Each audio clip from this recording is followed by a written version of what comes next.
What's done in the dark will always come to light. Keondra Vaughn believed she had finally found the man who could match her ambition, her energy, her soul. A man who didn't just call her beautiful, but powerful. He spoke in poetry, dressed like royalty, and moved like someone with nothing to hide. To the world, they were the embodiment of Black excellence. Hashtag power couple goals in every headline, every red carpet photo, every carefully curated Instagram post. She wore the crown, and he called her his queen. But what happens when the king is a lie? Behind the six-figure gifts, the lavish vacations, and the viral wedding ceremony that had Black Twitter in a chokehold, Zahir Massey was hiding something far darker. This isn't just a story about betrayal. It's about obsession, deception, and the fatal price of misplaced trust. It's about a man who built an empire of lies, and the woman who died discovering the truth. Before we dive into this gripping true crime case of murder, manipulation, and masks, don't forget to like, share, and subscribe for more twisted tales where love turns deadly and nothing is ever what it seems. From the ashes of heartbreak, Keondra La'Ray Vaughn rose like a phoenix, elegant, unbothered, and unstoppable. Once a rising star in the early 2000s R&B scene, Keondra's voice was honey and heartbreak wrapped in silk. Her debut album went gold, and for a moment, she was everywhere: radio, award shows, magazine covers. But just as fast as the industry crowned her, it chewed her up and spat her out.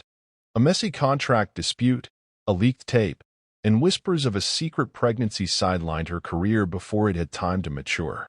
While others would have crumbled, Keondra did what only a true queen could. She rebranded. By 2020, she wasn't just known for her voice. She was the face and force behind La'Ray Beauty, a multi-million-dollar cosmetics line celebrated for centering Black women in luxury spaces. Lip kits, body oils, edge control, everything she touched sold out. Her poise, her perfect skin, her no-nonsense attitude turned her into a mogul. Fans didn't just admire her, they aspired to be her. She was elegance redefined. And while whispers of her past still lingered in the shadows, Keondra had rewritten her own narrative until he entered the frame. Zahir Massey, who went by Zamari in public, was an enigma wrapped in Italian silk. He first appeared at a charity gala in New Orleans, where Keondra was the keynote speaker. He didn't just approach, he arrived. 6'3", sharp fade, bespoke suit, and a presence that made even the most jaded socialites take notice. He introduced himself as a financier, though no one quite knew what he financed. Real estate, tech investments, offshore accounts, it all sounded vague, but the money was real. Private jets, front row seats, vintage cars with custom interiors. The man had wealth and wore it well. Keondra was skeptical at first. She'd been courted before. But Zamari didn't just court her, he studied her. He quoted her lyrics in conversation, referenced old interviews, brought her the exact vintage bottle of perfume she once mentioned in a long-forgotten blog post. He made her feel seen, not just as a brand or a beauty, but as a woman. Their romance moved quickly: private dinners, surprise trips to the Maldives, matching Cartier bracelets before their third month. When he proposed on a rooftop in Cape Town, with drones spelling out Queen K, "Marry me," she said yes through tears. Their wedding shut down Miami. Black orchids, diamond-encrusted vows, and a custom ball mag gown that made headlines for weeks. The guest list? A who's who of Black excellence: athletes, actors, activists. The hashtag #ZanK 2022 trended for 3 days. Keondra was now Queen K, and Zamari became Z the Magnificent. Their portraits were framed like royalty, their love story told like legend. To the world, they were untouchable, a visual sermon on what Black love could look like at its most opulent. But as the world watched them glow, few noticed the cracks forming beneath the gold. Because while Keondra had spent years reinventing herself from wounded to winning, Zamari had spent years perfecting the mask of a man he had never truly been. And soon, the fairy tale would begin to rot from within. They say intuition is a woman's first defense, but love has a way of dulling the blade. In the early months of their marriage, Keondra tried to convince herself that the oddities were just growing pains. After all, Zamari was a busy man with important dealings across time zones. But it wasn't just the missed calls or his conveniently dead phone battery during business trips. It was the forgotten prenup meeting that rubbed her wrong first. Twice they rescheduled, and then he dismissed it altogether with a lazy kiss and the words, "What's mine is yours, Queen." Paperwork don't matter when it's real. She wanted to believe him. She chose to believe him, because it was easier to keep building the castle than check if the foundation was cracked. But the signs kept stacking. Her assistant, Ari, raised an eyebrow when Zamari gave 3 different stories about where he'd be during Fashion Week. A longtime friend confided that she saw him in Atlanta, arm wrapped around a woman, and not a single security guard in sight. Keondra's smile never faltered in public, but behind closed doors, her laughs turned hollow, and her silence stretched longer each night. Then came the night. Zamari was supposed to be in Houston for a client meeting, but his Rolex was still on the nightstand, and his favorite briefcase, the one he never let out of his sight, sat carelessly on the floor near their closet. Keondra told herself not to touch it. Told herself she was better than snooping. But curiosity isn't always petty. It's sometimes the body's final defense when the mind refuses to see. The moment she clicked it open, her world began to tilt. Inside, she found a neatly stacked collection of identities. Not just fake names, lives. Multiple driver's licenses. Marriage certificates, plural. A birth certificate listing him as the father of a child she never knew existed. Offshore bank documents with aliases that matched none of the identities he'd shared with her. And photos. Women and children, smiling beside a man who looked just like her husband but went by names she'd never heard. Her breath caught in her throat, and for a second, the room felt underwater. This wasn't just cheating. This wasn't just betrayal. This was fraud on a criminal level. But Keondra didn't scream. She didn't sob. She took out her phone, snapped picture after picture, and carefully placed everything back in place. When Ari found her hours later, sitting stone-faced in her vanity chair, her lashes still perfectly curled but her lip trembling ever so slightly, she said just one thing. "I need to see his face when I tell him I know." And with that, the Queen began to prepare for war. The truth doesn't just set you free, it can also get you killed. Keondra waited, dressed in silk, face bare, heart armored. She sat in the living room of their South Beach penthouse, the soft jazz in the background almost mocking her rising pulse. Her phone was recording, tucked beneath the couch cushion. The photos were backed up to the cloud. Everything was set. All she wanted was answers, or maybe just the dignity of knowing she hadn't imagined it all. When Zamari walked in, the room changed temperature. "Hey, Queen," he said, voice honey-slick, dropping his keys on the marble counter. He leaned in to kiss her, but she didn't move. Her eyes said it all. "We need to talk," she said. He smiled, just a flicker of confusion. "About?" She pulled out the printed documents from beneath a throw pillow like evidence in a courtroom. She didn't raise her voice, didn't cry. She just whispered, "Which name should I call you by, Zaire? Or is it Malik? Or Darnell?" The mask cracked. In an instant, his smile vanished. His eyes, once soft and warm, hardened into something feral, cold, and ancient. Before she could reach her phone, he lunged. She fought. God, she fought. Scratching, biting, kicking, her screams muffled by the high-rise thick glass and her own determination not to die. But Zamari, no, Zaire, wasn't trying to scare her. He wasn't panicking. He was calculated, mechanical, like a man who'd done this before. He slammed her against the bathroom wall, her temple cracking tile. Blood smeared down the marble as he tied her wrists with her designer scarf, whispering, "You were supposed to love me, not investigate me." She pleaded, "Zaire, we can fix this," but her words were drowned by the hiss of water filling the tub. He dragged her into it, fully clothed. Her back arched as the hot water scalded her skin and diluted the crimson river already leaking from the gash on her forehead. He climbed in after her, kneeling like a lover between her legs, and pulled a razor from his pocket. You ruined everything, he murmured. And then, with eerie calm, he slit her throat. The tub bloomed red. Her final breath gurgled into the water as her body spasmed beneath him. He kissed her forehead, told her, "I still love you." Then, as if it were just another evening, he cut off her ring finger, deliberate and slow, letting it drop with a plunk onto the blood-slick floor.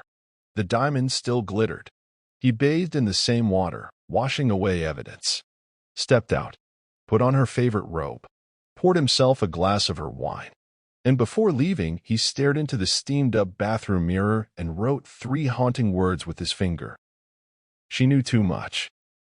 Keondra's Yorkie, Princess, sat trembling beside the bathtub, pawing at her lifeless hand, whimpering into the silence that followed. Her blood had turned cold, her beauty empire reduced to a crimson crime scene. And the man she had once called king had vanished into the night behind the wheel of her SUV. The scent hit her first, thick, metallic, and rotting sweet. Keondra's assistant, Mika, had come by to drop off wardrobe options for an upcoming magazine shoot. She hadn't heard from her boss in days, which wasn't entirely uncommon during Keondra's recharge weekends. But something felt wrong. The silence inside the penthouse was heavy. Still, the Yorkie's cries were coming from the master bathroom. What Mika found would haunt her forever. Keondra's body had bloated in the tub, the water dark as oil. Her once gleaming skin now a grotesque shade of gray-blue. Her neck was a gaping wound, flesh peeled back like ribbons. And her left ring finger gone. The stench of death filled every inch of the penthouse. It didn't take long for detectives to realize this wasn't a robbery gone wrong. No forced entry. No valuables missing.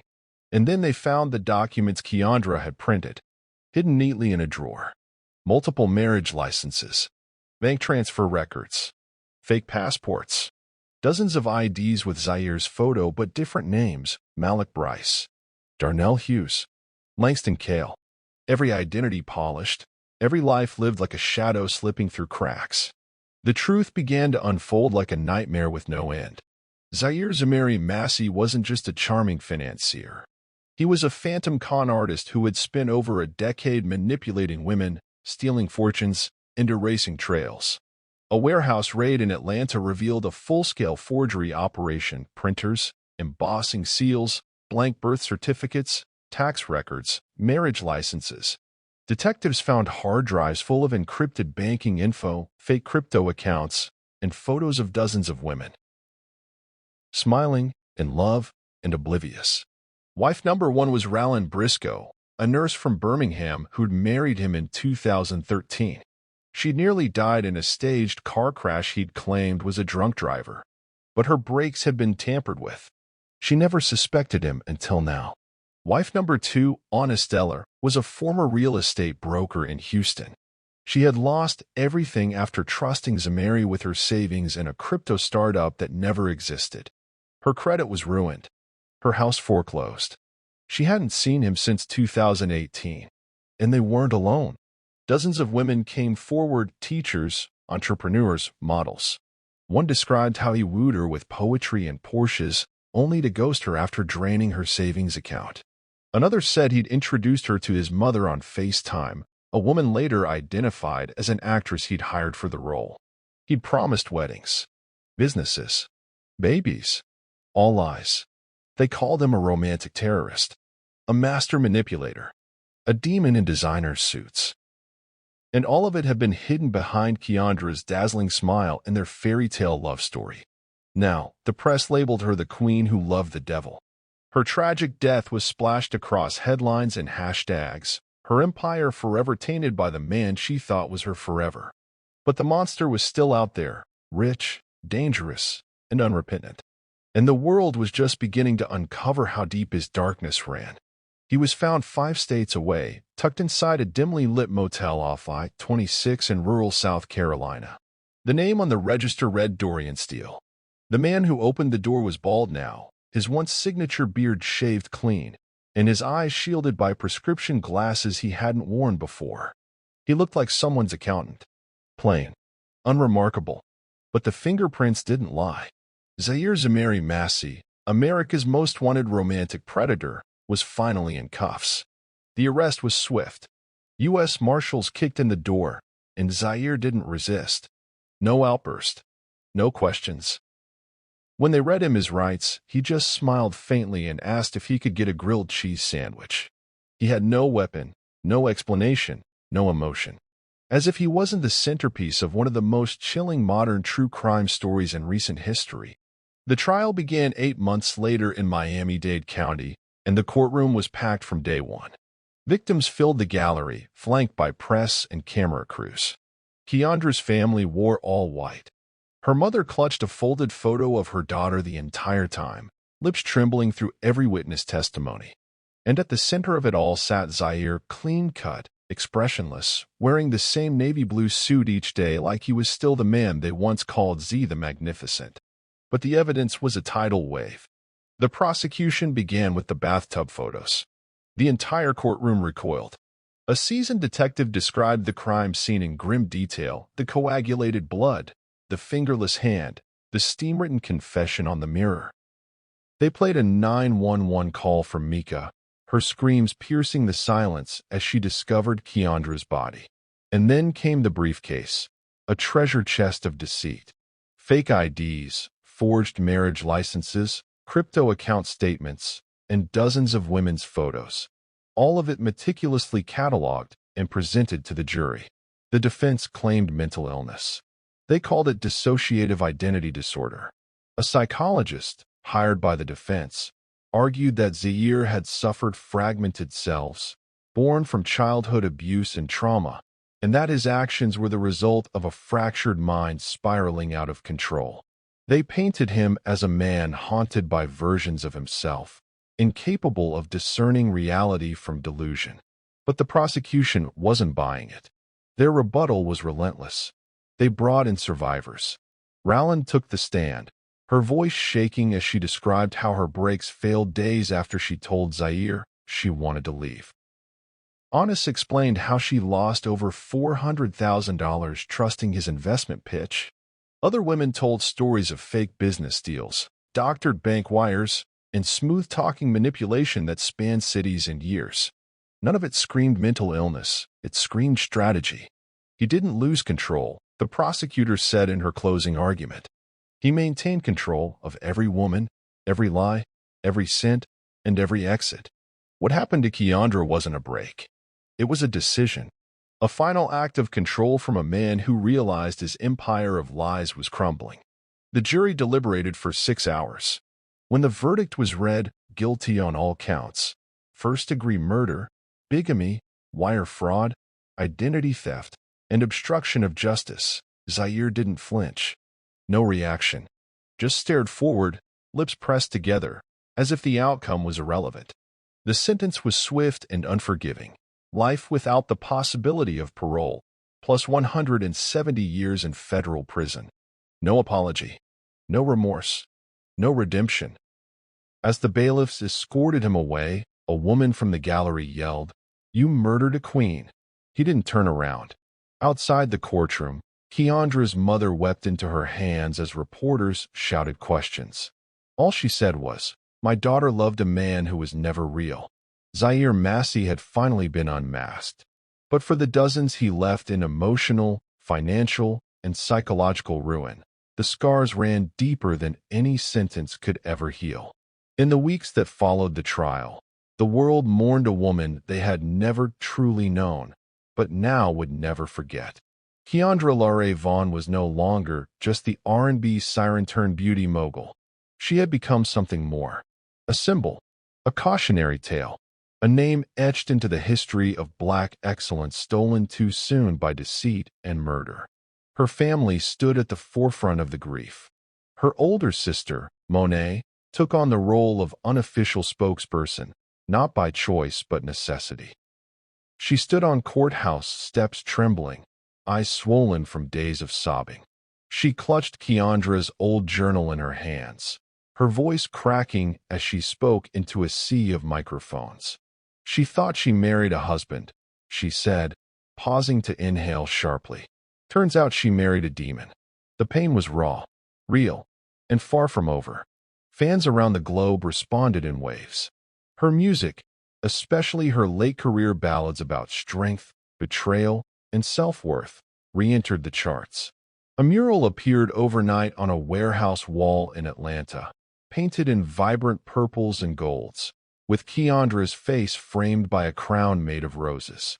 Underneath it, the words, "A queen never dies." Tributes flooded social media. Hashtags like hashtag Justice for Keondra and hashtag Queen K Forever trended for weeks. Celebrities posted photos with her, some sharing private texts and moments, others simply admitting they were blindsided by her death. Fundraisers for domestic violence awareness launched in her name.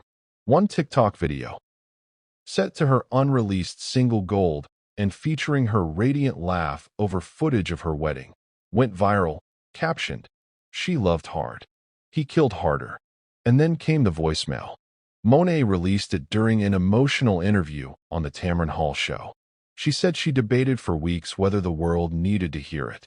But in the end, she chose to share it, not for spectacle, but as a warning. The audio was just under 30 seconds. It played softly, but the emotion was thunderous. Keondra's voice was breathless, her tone fractured with fear. "I don't know who this man is," she whispered, "but I swear to God he's going to kill me." A pause. The sound of a door creaking. "Everything's fake. I think he knows I found the briefcase. If something happens to me, please, I didn't let him get away with it." Click. The silence that followed was deafening. Audience members wept openly. Tamron Hall dabbed at her own eyes, her voice low when she said, she knew. Keondra's beauty empire was passed into the hands of a foundation created in her honor, dedicated to mentoring young women from underserved communities in business, music, and personal safety. Her music was remastered and released in a posthumous anthology. Even her wedding dress stained with blood, but symbolically cleansed, was donated to a museum exhibit on women of strength silenced by violence. But nothing, not the awards, not the murals, not the documentaries, could bring Keondra back. She was a queen, crowned in love but buried in betrayal. And though her life was stolen, her story remained. The real question is, what can we do differently? How can we build a culture that protects the Keondras of the world before the roses turn to blood? Because Zamari didn't just kill Keondra.